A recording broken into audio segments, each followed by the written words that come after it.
نحمده ونصلي على رسوله الكريم اما بعد فاعوذ بالله السميع العليم من الشيطان الرجيم بسم الله الرحمن الرحيم الف لام را حروف مقطعات کتاب احکمت آیاتہ ثم فصلت من لدن حکیم خبیر، کتاب ہے جس کی آیات محکم کی گئی ہیں، پھر انہیں کھول کر بیان کیا گیا ایک کمال حکمت والے کی طرف سے جو پوری طرح خبر رکھنے والا ہے۔ سورۃ ہود۔ اللہ تبارک و تعالیٰ نے اس سورت کے اندر قرآن پاک کی سب سے پہلے فضیلت بتائی ہے، اور فضیلت میں سب سے پہلے جو الفاظ استعمال کیے ہیں وہ کون سے ہیں؟ حروف مقطعات کے، یعنی ان لفظوں کو کیا کہا جاتا ہے؟ حروف مقطعات۔ ان کا لفظ کا معنی چھپا ہوا ہے، یعنی اس کا کسی کو بھی معنی پتہ نہیں ہے کہ اس کا معنی ہے کیا۔ الف کا کیا مطلب ہے، لام کا کیا مطلب ہے، را کا کیا مطلب ہے، الگ الگ تو پتہ ہے، لیکن اگر اس کو ساتھ ملا دیا جائے تو اس کا کیا معنی بنتا ہے، یا اس کو صورتوں کے شروع میں رکھنے کا مقصد کیا ہے، یہ صرف اللہ کے علاوہ کوئی بھی نہیں جانتا۔ اس کے بعد اللہ تعالیٰ نے قرآن کی بات کی ہے۔ کتاب سے مراد قرآن کی کتاب ہے۔ یہ ایک ایسی کتاب ہے احکمت جس کی آیات محکم ہیں، یعنی اس جگہ پر قرآن کی دو صفتیں بیان کی جا رہی، ایک احکمت اور ایک فصلت، ٹھیک ہے نا۔ عربی میں لفظ احکمت جس کا معنی ہے آیات محکم کی گئی ہیں۔ محکم سے مراد کیا ہوتا ہے کہ ان کی ترتیب اور ان کو آگے پیچھے، یعنی لفظوں کی ترتیب کہ لفظ کے ساتھ کون سا لفظ لگانا ہے، یا ایک آیت کے بعد کون سی آیت لگانی ہے، یا ایک صورت کے بعد کیسی صورت آنی ہے، یہ ساری ترتیب اللہ تعالیٰ نے ایک احسن انداز میں بنا کر ہمیں پیش کر دی ہے جس کا نیم البدل کوئی بھی نہیں ہے۔ کوئی انسان اس طرح سے باتوں کو اکٹھا کر کے اسی طرح بنا نہیں سکتا۔ تو احکمت سے مراد کیا ہے کہ اس کی آیات محکم سے مراد کہ مجموعی طور پر اللہ تعالیٰ نے ایک لفظ کے بعد دوسرا لفظ جو لگانا ہے وہ اللہ نے لگا دیا ہے، لفظوں کا تسلسل جوڑ دیا ہے۔ جیسے ہم کہتے ہیں نا یہ بات ابھی کچھ اور کر رہا تھا پھر اور کرنے بیٹھ گئے، اس کو تو یہ بھی نہیں پتا کہ بات کا تسلسل کیسے جوڑنا ہے۔ تو اللہ تعالیٰ نے ان قرآن کی آیات کے اندر بات کا تسلسل بھی جوڑ دیا ہے۔ تو یہ پہلی فضیلت قرآن کی ہے، یا پہلی صفت قرآن کی ہے کہ قرآن ایک واحد ایسی کتاب ہے جس میں اللہ تعالیٰ نے الفاظوں کو بھی، آیتوں کو بھی اور صورتوں کو بھی محکم سے مراد کہ اللہ تعالیٰ نے ایک دوسرے کے ساتھ جوڑا اس انداز میں کہ پتہ ہی نہیں چلتا کہ الگ الگ لفظ ہے، سمجھ آتا ہے کہ پورا مفہوم ایک ہی ہے، بات کرنے کا انداز ایک ہی ہے، ایک ہی بات کی گئی ہے۔ اور اس کے بعد اللہ تعالیٰ کہتے ہیں کہ میں نے اس کی آیات کو کھول کھول کر بیان کر دیا۔ طلاق کے مسائل ہیں، شادی کے مسائل ہیں، اور اس کے علاوہ حیض کے مسائل ہیں، روزوں کے مسائل ہیں، نماز کے مسائل ہیں، کوئی بھی آپ کو مسئلہ دیکھنا ہے، توحید کے مسائل ہیں، احکامات ہیں، سارے اللہ تعالیٰ نے کوئی چھپے ہوئے نہیں بتائے۔ یہ نہیں کہا کہ نماز پڑھو، اس کے بارے میں مزید یہ نہیں بتایا کہ کیسے پڑھنی ہے، کیا کرنا ہے، بتایا ہے نا، تو بس تفصیل سے ہر بات بتائی۔ روزہ رکھنا ہے، کس نے رکھنا ہے، کس نے نہیں رکھنا، کون سی حالت میں روزہ چھوڑا جا سکتا ہے، ساری تفصیل اللہ تعالیٰ نے بتا دی۔ تو اس تفصیل کو اللہ تعالیٰ نے کیا کہا ہے کہ میں نے کھول کر ہر چیز بیان کر دی ہے، کوئی بات ایسی نہیں ہے جو کسی کو سمجھ نہ آئے۔ من لدن حکیم خبیر، یہ ایک ایسے کمال حکمت والے کی طرف سے کتاب ہے جو ہر طرح کی بات کو پوری طرح خبر رکھنے والا ہے۔ کیوں خبر رکھنے والا ہے؟ کیونکہ وہ ازل سے ہے اور ابد تک رہے گا، اس کے علاوہ کسی کو ایسا علم نہیں ہے جتنا علم اللہ کو ہے۔ کون سا معاملہ کیسے کرنا ہے، کس بات کو کیسے چلانا ہے، کس آیت کو کس کے ساتھ جوڑنا ہے، کون سا حکم کیسے بیان کرنا ہے، کون سا حکم کس وقت میں نازل کرنا ہے، یہ سارا اللہ تعالیٰ جانتا ہے، کیونکہ وہ کمال حکمت والے کی طرف سے یہ کتاب ہے جس نے ہر چیز کی ہر طرح سے خبر رکھی ہوئی ہے۔ ہم اگر ایک گھر کو سنبھالنے بھی لگے تو کئی ایسی باتیں ہوتی ہیں جو مس ہو جاتی ہیں ہمارے ذمہ سے، ہم چاہتے ہیں کہ یہ کام کریں گے، لیکن سوتے وقت مثال کے طور پر یاد آتا ہے کہ کچن میں دودھ تو رہ گئے، اب جا کے اس کو رکھنا ہے، لیکن وہ پہلے ہمیں یاد نہیں رہتا، پہلے اس کی خبر نہیں ہوتی، بعد میں یاد آتا ہے کہ یہ چیز بھی ہے۔ تو اللہ تعالیٰ کہتا ہے میں ہر چیز کی، ہر معاملے کی، ہر انسان کی، ہر مخلوق کی، ہر طرح کی خبر رکھنے والا ہوں، کس کو کب کیا دینا ہے، کس کو کب کیا دینا ہے، کس کو زیادہ دینا ہے، کس کو کم دینا ہے، کس کو دینا ہے، کس کو نہیں دینا، کس کو بیٹا دینا ہے، کس کو بیٹی دینی ہے، کس کو دینی ہے اولاد، کس کو نہیں دینی، یہ ساری خبر کون رکھتا ہے؟ اللہ تبارک و تعالیٰ رکھتا ہے۔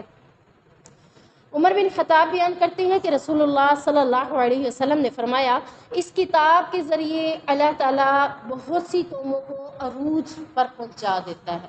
یعنی اگر کوئی انسان یا کوئی قوم اس کتاب کے مطابق اپنی زندگی کو بسر کرنا شروع کر دے تو اللہ اس قوم کو کیا کر دیتا ہے؟ بلندیاں، عروج سے مراد بلندیوں پر پہنچا دیتا ہے. اتنی یعنی اونچا مقام دیتا ہے کہ اس سے باقیوں کا مقام نیچے رہ جاتا ہے. اور پھر فرمایا اسے چھوڑ دینے والی بہت سی قوموں کو اللہ تعالیٰ ذلت میں گرا دیتا ہے، یعنی بہت زیادہ پستی میں گرا دیتا ہے.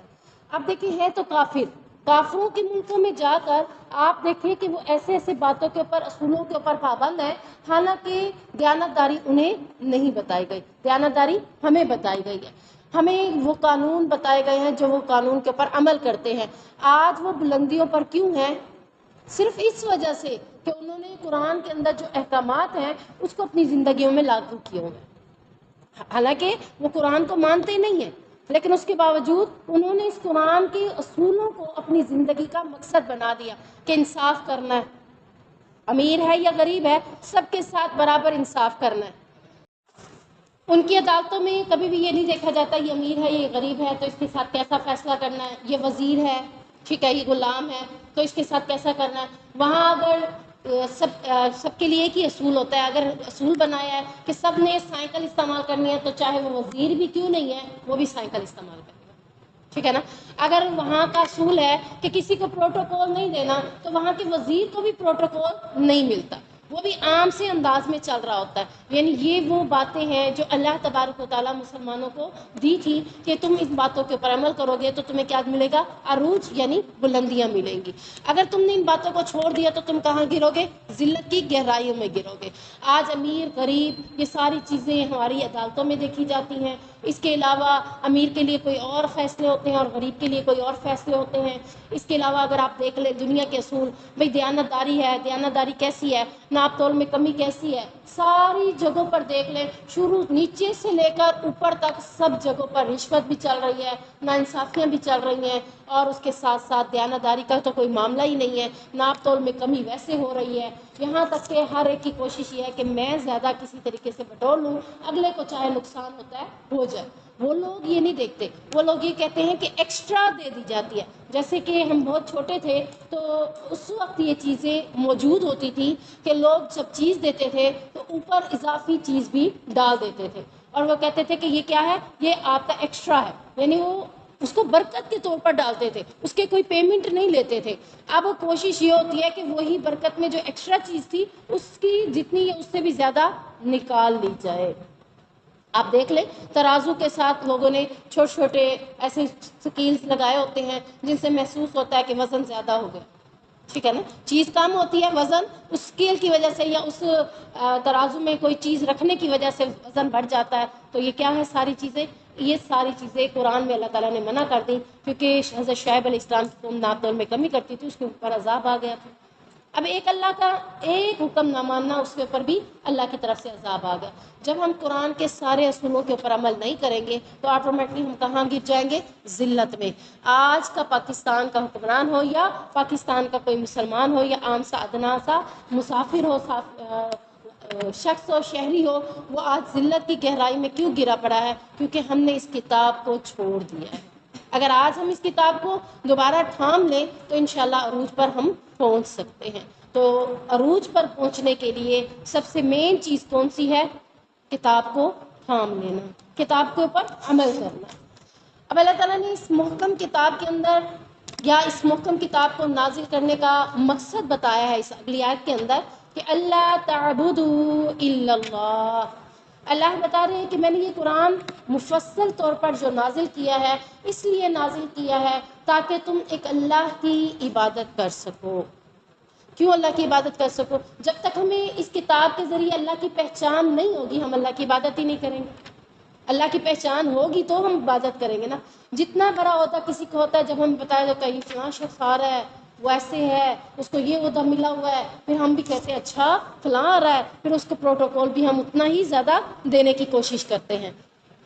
تو اللہ تعالیٰ کہتے ہیں کہ یہ قرآن میں نے اپنا تعارف سارا کر دیا کیسے تعارف کیا کہ اللہ کے سوا کوئی عبادت کے لائق نہیں. کائنات کا نظام کس نے بنایا؟ اللہ تعالیٰ نے. مختلف جگہ پر مختلف طریقے سے اللہ تعالیٰ نے اپنی پہچان کروائی. تو اللہ تعالیٰ کہہ رہے ہیں یہ پہچان ہی تمہیں ایک اللہ کی عبادت کرنا سکھاتی ہے. تو در حقیقت اللہ کی عبادت ہمیں کون سکھا رہا ہے؟ قرآن.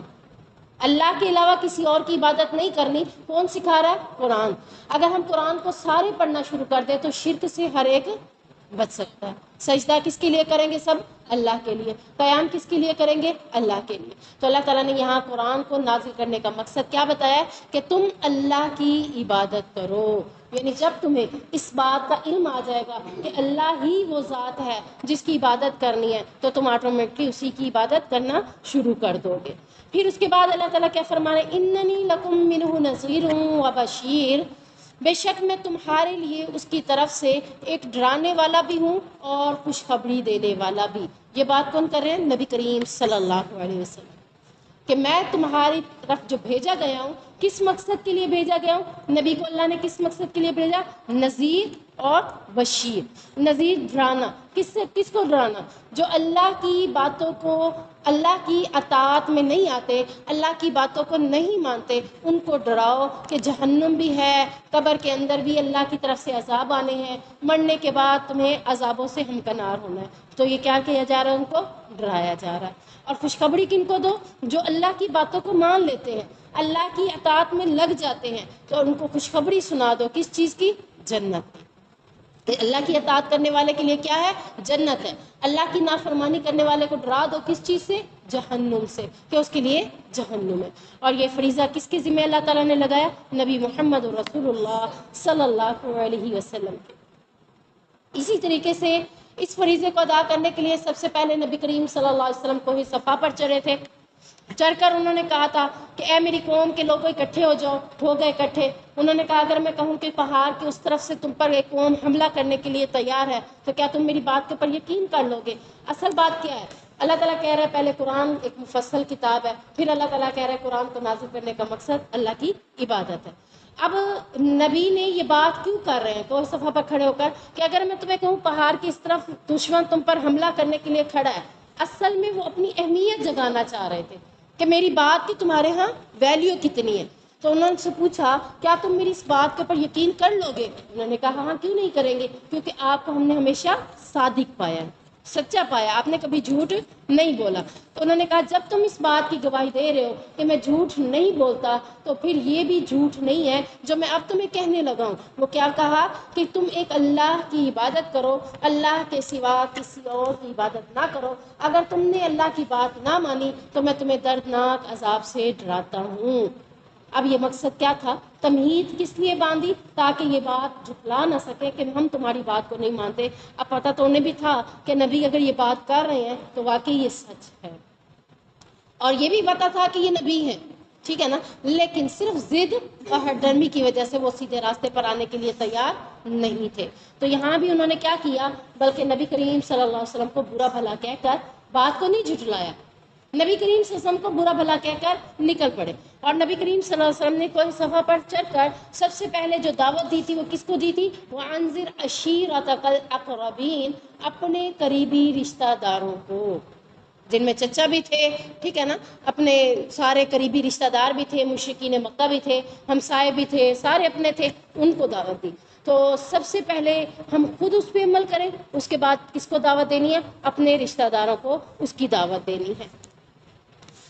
وَأَنِ اسْتَغْفِرُوا رَبَّكُمْ ثُمَّ تُوبُوا إِلَيْهِ يُمَتِّعْكُمْ مَتَاعًا حَسَنًا، اور یہ کہ اپنے رب سے بخشش مانگو پھر اس کی طرف پلٹ آؤ تو تمہیں ایک معین مدت تک ایک اچھا ساز و سامان دے گا، یعنی ایک مقررہ مدت تک جو کہ اس نے کر رکھی ہے. إِلَىٰ أَجَلٍ مُّسَمًّى، ایک مقررہ مدت تک. وَيُؤْتِ كُلَّ ذِي فَضْلٍ فَضْلَهُ، اور ہر زیادہ عمل والے کو اس کا زیادہ ثواب بھی دے گا. وَإِن تَوَلَّوْا، پھر اگر تم پھر جاؤ، فَإِنِّي أَخَافُ، پس بے شک میں تو تمہیں ڈرانے والا ہوں، عَلَيْكُمْ، تم پر، عذاب یوم کبیر، عذاب یعنی بڑے دن کے عذاب سے تمہیں ڈرانے والا ہوں. اب اس آیت میں اللہ تبارک و تعالیٰ نے سب سے پہلے جو بات کی ہے استغفروا، استغفار. استغفار کسے کہتے ہیں؟ بخشش، اپنی بخشش مانگنا، بخشش کے لیے دعائیں کرنا. تو یہاں اللہ تبارک و تعالیٰ کہہ رہے ہیں کہ توبہ و استغفار کی فضیلت بتا رہے ہیں کہ اس کی فضیلت کیا ہے، اصل مطلوب کیا ہوتا ہے، اصل ہمارا مقصد کیا ہوتا ہے، ہم جو توبہ کر رہے ہیں ہمارا اصل مقصد کیا ہوتا ہے، ہم اپنے گناہوں کی اللہ سے بخشش مانگ رہے ہوتے ہیں۔ توبہ کرنے کا مقصد یہ ہوتا ہے نا کہ ہم اللہ سے اپنے گناہوں کی بخشش مانگ رہے ہوتے ہیں۔ اگر خلوص سے، نیت سے ہم توبہ کر رہے ہیں تو اللہ تعالیٰ یقیناً ہمارے گناہ کو کیا کر دے گا، معاف کر دے گا۔ یعنی توبہ کرنے کے لیے جب ہم اللہ سے دعا کر بھی رہے ہیں، ہماری نیت یہی ہے کہ اللہ ہمیں معاف کر دے، تو اس کے لیے ہمیں کیا کرنا ہوگا، اپنی نیت کو خالص کرنا ہوگا، تو اللہ تعالیٰ اس خالص نیت کی وجہ سے ہمیں معاف کر دے گا۔ اور پھر اس توبہ استغفار کرنے کی وجہ سے اللہ نے اس آیت کے اندر دو چیزوں کا وعدہ کر دیا کہ اگر تم خالص نیت کے ساتھ اللہ تبارک و تعالیٰ سے توبہ استغفار کرو گے تو اللہ تمہیں دو چیزوں کا وعدہ دیتا ہے۔ پہلی چیز کیا ہے، اللہ تعالیٰ اپنے مخلص بندوں کو دنیا کی نعمتوں سے خوب نوازے گا۔ یہ جو ہے نا ایک معین مدت تک اچھا ساز و سامان دے گا۔ توبہ استغفار کی صورت میں کیا ملے گا، دنیا کا ساز و سامان مل جائے گا، کیونکہ بہت سی جگہوں پر استغفار کی جو فضیلت ہے وہ یہی ہے کہ اگر تمہارے پاس مال نہیں تو استغفار کی کثرت کر دو، اگر تمہارے پاس اولاد نہیں تو استغفار کی کثرت کر دو، اگر تمہارے علاقے میں، ملک میں بارش نہیں ہو رہی تو تم استغفار کی کثرت کر دو۔ استغفار کرنے سے کیا ہوگا، بخشش کرنے سے اللہ اپنی رحمت کے بارش بھی برسا دے گا، استغفار کرنے سے اللہ اولاد بھی دے دے گا، استغفار کرنے سے اللہ تبارک و تعالیٰ مال بھی دے دے گا۔ اب یہاں بھی اللہ تعالیٰ نے یہی کہا کہ تمہیں فائدہ دے گا، دنیا کی زندگی کا ساز و سامان دے گا۔ اس کے حوالے سے آتا ہے نا، امام احمد بن حنبل کے حوالے سے میں نے آپ کو یہ واقعہ سنایا ہوا ہے دروسوں کے اندر، کہ امام احمد بن حنبل کہتے ہیں کہ میں ایک علاقے سے دوسرے علاقے میں گیا، وہاں میں عشاء کی نماز پڑھ کے فارغ ہوا تو رات ہو گئی، مجھے سونے کے لیے کوئی ٹھکانہ میسر نہیں تھا، میں مسجد میں سونے کا ارادہ کیا، لیکن مسجد کی انتظامیہ نے مجھے سونے سے انکار کروا دیا کہ ہاں کسی کو سونے کی اجازت نہیں ہے۔ تو میں بھی سوچ ہی رہا تھا کہ مسجد کے باہر سے ایک شخص گزر رہا تھا، اس نے کہا کہ آئیے آج آپ میرے مہمان بن جائیے۔ میں وہ شخص اس کو لے گیا اپنے گھر کے اندر، اور رات کو، آدھی رات کو اٹھ کے اس نے اپنا نان بائی تھا، نان بناتا تھا، اپنا آٹا گوندا، استغفار پڑھتا گیا، یعنی آٹا گوندتے ہوئے بھی اس نے استغفر اللہ پڑھا، بیلتے ہوئے بھی استغفر اللہ پڑھا، پکاتے ہوئے بھی استغفر اللہ پڑھا، یعنی وہ مسلسل دیکھ رہا ہے رات سے اب تک وہ شخص استغفار کثرت کے ساتھ کر رہا ہے۔ تو امام احمد بن حنبل نے اس سے پوچھا، بتاؤ تمہیں تمہارے استغفار نے کوئی فائدہ بھی دیا؟ اس نے کہا ہاں، میں غریب تھا، اللہ نے مالدار کر دیا۔ میری جو دعائیں میرے ابھی دل کے اندر ہوتی ہیں میں منہ سے نہیں مانگتا، یعنی کہنے کی ضرورت نہیں ہوتی کہ اللہ یہ دے یہ دے یہ دے، میرے دل میں ابھی وہ دعا ہوتی ہے، وہ دعا پوری ہو جاتی ہے۔ کس وجہ سے؟ استغفار کی وجہ سے، سوائے ایک دعا کے جو ابھی تک میری قبول نہیں ہوئی۔ کہا کون سی دعا ہے؟ وہ حیران ہوئے کہ استغفار کرنے والے کی کوئی ایسی دعا کبھی قبول نہ ہو، یہ تو ناممکن ہے، کیونکہ اللہ نے کہہ دیا استغفار کرنے والوں کو تو میں بہت زیادہ فائدے دوں گا۔ تو اس نے ان سے پوچھا کہ کون سی دعا ہے؟ کہا میں نے سنا ہے کہ ایک ایسے شخص، ایک علاقے میں ایک ایسا شخص رہتا ہے جس کا نام امام احمد بن حنبل ہے، میں چاہتا ہوں کہ وہ میرا مہمان بنے، یا میں اس سے ملوں یا اس سے ملاقات کروں، یہ میری خواہش ابھی تک ادھوری ہے۔ کہا کہ آج وہ تمہاری وہ خواہش بھی پوری ہو گئی، دیکھو اللہ تمہارے پاس مجھے کیسے لے کر آیا، یعنی یہ دعا بھی تمہاری پوری ہو گئی۔ تو یہاں سے آپ اندازہ کریں کہ استغفار کے کتنے زیادہ فائدے ہیں۔ اور اللہ کے نبی صلی اللہ علیہ وسلم کی حدیث میں آتا ہے کہ نبی کریم صلی اللہ علیہ وسلم سے فرمایا، اے لوگوں اللہ سے توبہ کرو، بے شک میں ایک دن میں اللہ سے 100 مرتبہ توبہ کرتا ہوں۔ یعنی استغفار کی جو تسبیح ہے کتنی بار پڑھتے ہیں؟ 100 بار۔ تو اگرچہ ہم 100 بار کے پر نہ رہ جائیں، کثرت کے ساتھ پڑھتے رہیں، دن میں جب بھی یاد آئے آٹا گوندتے ہوئے استغفار پڑھ لیں، گھر کے کام کرتے ہوئے استغفار پڑھ لیں، دنیا کا کوئی بھی کام کر رہے ہیں آپ استغفار پڑھنا شروع کر دیں، اللہ آپ کو ہر وہ چیز عطا کر دے گا، ہر وہ دنیا کا ساز و سامان دے دے گا جو آپ کو ضرورت ہے، صرف استغفار سے۔ یہ ایک فائدہ۔ دوسری چیز کا یہ وعدہ ہے اللہ کا، اللہ اپنے وعدے کی خلاف ورزی نہیں کرتا۔ اب دوسرا وعدہ کیا ہے؟ اللہ تعالیٰ کہتا ہے دوسری چیز یہ ہے کہ اللہ تعالیٰ ان کی نیک نیتی اور عمل صالح کی جزا کے طور پر آخرت میں انہیں جنت عطا کر دے گا۔ یعنی اس نے نیت، کون سی نیت کے ساتھ توبہ کی ہے؟ خالص نیت کے ساتھ۔ جب وہ خالص نیت کے ساتھ توبہ کر رہا ہے، بخشش کی دعا کر رہا ہے، تو آٹومیٹلی اس بخشش کی دعا کے اوپر اسے کیا مل جائے گا؟ جنت بھی اسے مل جائے گی۔ یعنی یہ دیکھیں کہ ہمارے گناہ وقتاً فوقتاً بخشتے گئے اور آٹومیٹلی ہم کہاں پہنچ گئے؟ جنت کے اندر پہنچ گئے۔ پھر اس کے بعد اللہ تعالیٰ نے فرمایا نبی کریم صلی اللہ علیہ وسلم کو نبی کریم صلی اللہ علیہ وسلم کی زبانی ان لوگوں کو دھمکی دیتے ہوئے فرمایا کہ جو توبہ استغفار اور عبادت میں اخلاص پیدا نہیں کرتے بلکہ اس سے منہ موڑ لیتے ہیں، وَإِن تَوَلَّوْا، اس سے منہ موڑ لیتے ہیں، تو اللہ تعالیٰ کہہ رہے ہیں کہ انہیں قیامت کے دن کے عذاب سے ڈراؤ کہ قیامت کا عذاب انہی کے لیے تیار کیا گیا ہے جو کہ بہت ہی بڑا ہے۔ اسی طریقے سے نبی کریم صلی اللہ علیہ وسلم نے سیدنا سعد بن ابی وقاص سے فرمایا تم اللہ تعالیٰ کی رضامندی کے حصول کے لیے جو بھی خرچ کرو گے اللہ تعالیٰ سے اس کا اجر ضرور پاؤ گے، یہاں تک کہ جو لقمہ اپنی بیوی کے منہ میں ڈالو گے اس کا بھی اجر پاؤ گے۔ یعنی اب دیکھیں کہ اللہ کے راستے میں خرچ کرنا، کوئی بھی مثال کے طور پر ایک خاوند کو کہا گیا کہ اگر وہ اپنی بیوی کو لقمہ کھانے کا کھلاتا ہے تو وہ بھی اس نیت کے ساتھ خرچ کرتا ہے کہ اللہ اس پر مجھے اجر دے گا، تو اللہ اس پہ بھی اسے اجر عطا کر دیتا ہے۔ اِلَى اللَّهِ مَرْجِعُكُمْ، اللہ ہی کی طرف تمہارا لوٹ کر جانا ہے، وَهُوَ عَلَىٰ كُلِّ شَيْءٍ قَدِيرٌ، اور وہ اوپر ہر چیز کے قادر ہے۔ یعنی اب یہاں پر اللہ تعالیٰ کیا کہہ رہے ہیں؟ مجرم کے حوالے سے بات ہو رہی ہے، پیچھے بھی یہی ہے نا کہ جس نے توبہ استغفار کرنے سے منہ موڑ لیا، اب وہ کیا بن گیا؟ آٹومیٹکلی مجرم بن گیا۔ اب مجرم کے لیے دو باتوں کی ضرورت ہوتی ہے۔ نمبر ایک کیا ہوتی ہے کہ مجرم کو جب سزا دینی ہو تو سزا دینے کے لیے اس کا حاضر ہونا ضروری ہے۔ اگر وہ موجود نہیں ہے تو کیا اسے سزا دی جا سکتی ہے؟ تو مجرم کے لیے لازمی بات کون سی ہے؟ پہلی کہ مجرم سامنے موجود ہو، اور اگر وہ سامنے موجود بھی ہے اور میرے اندر اتنی ٹھاٹ ہی نہیں ہے کہ میں اس کو سزا دے دوں۔ دوسری بات کیا ہے کہ سزا دینے والا سزا دینے پر بھی اختیار رکھتا ہو، یہ نہ ہو کہ اب میں اس کو سزا سنا دوں کہیں مجھے ہی لینے کے دینے نہ پڑ جائے تو اس کی سزا کو چھپا لیتے ہیں۔ تو مجرم کے لیے دو باتوں کا ہونا ضروری ہے، ایک یہ کہ مجرم کا حاضر ہونا، اور دوسرا کیا ہے کہ مجرم کو سزا دینے کا اختیار ہو۔ اس آیت میں اللہ نے دونوں باتوں کا ذکر کر دیا کہ جب تم مجرم بن کر میرے پاس لوٹ کر آؤ گے، حاضر ہو گئے کہ نہیں ہو گئے اللہ کے پاس؟ ہو گیا نا۔ پھر اللہ تعالیٰ کیا کہہ رہا ہے؟ وہ اوپر ہر چیز کے قادر ہے، یعنی وہ سزا دینے پر قادر ہے۔ وہ یہ نہیں ہے کہ کوئی کہے گا اس کو سزا نہ دو تو اللہ اس کو چھوڑ دے گا، نہیں، اللہ سزا دینے پر قادر ہے۔ اللہ نے یہاں مجرم کے لیے دونوں باتیں کر دی کہ تم نے آخر جانا کہاں ہے؟ جتنا چھپنا ہے چھپ لو، جتنا مجھ سے بھاگنا ہے بھاگ لو، آخر کہاں آنا ہے؟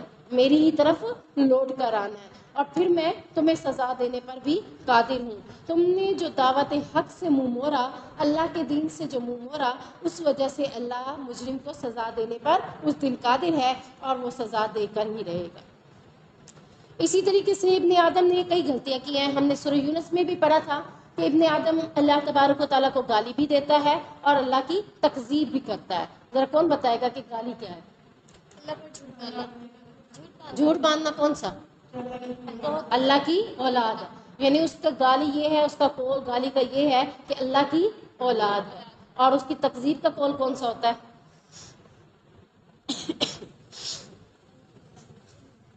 نہیں، جب میں مر جاؤں گا تو دوبارہ زندہ نہیں ہوں گا، اللہ کو جھٹلاتا ہے کہ اللہ مجھے دوبارہ زندہ، تکذیب کا مطلب ہی ہے جھٹلانا، یعنی جھوٹ ختم کر دینا کہ یہ ایسا ممکن نہیں ہے۔ تو مشرکین کہتے تھے جب ہم گل سڑ جائیں گے، ہڈیاں ہو جائیں گے تو ہم دوبارہ زندہ ہوں گے، ہم تو اس کو مانتے ہی نہیں ہیں، تو وہ اس کی تکذیب کرتے تھے، جھٹلاتے تھے۔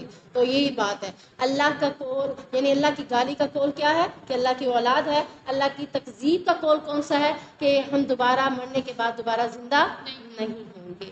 اسی طریقے سے کفار میں سے عاص بن وائل رسول اللہ صلی اللہ علیہ وسلم کے پاس ایک بسیدہ ہڈی لے کر آئے اور آپ نے ہاتھوں سے ہی اس بسیدہ ہڈی کو مسل کر ختم کر دیا۔ جب بسیدہ ہو گئی ہے تو آٹومیٹکلی وہ بھڑبڑی ہو جاتی ہے، بھڑبڑی ہونے کی وجہ سے کیا ہو گئی؟ ہاتھوں میں مسلا تو وہ ریزہ ریزہ ہو گئی۔ تو اس کے بعد نبی کریم صلی اللہ علیہ وسلم سے کہنے لگا، اے محمد صلی اللہ علیہ وسلم، کیا اللہ تعالیٰ اس ہڈی کو بسیدہ ہونے کے بعد بھی زندہ کرے گا؟ یعنی اس کو یقین جو نہیں تھا، وہ یہ سمجھ رہا تھا کہ جب یہ بسیدہ ہو گئی ہے، ریزہ ریزہ ہو گئی ہے تو اس سے کیسے زندہ ہو سکتا ہے؟ تو نبی کریم صلی اللہ علیہ وسلم نے فرمایا، ہاں اسے اللہ تعالیٰ زندہ کرے گا، اور سن وہ تجھے مارے گا، پھر زندہ کرے گا، پھر تجھے جہنم میں داخل بھی کر دے گا۔ یہ اللہ قادر ہے ان چیزوں کے اوپر، اللہ ان تمام کاموں پہ قادر ہے، اللہ کے علاوہ کوئی بھی ان باتوں کے اوپر قادر نہیں ہے۔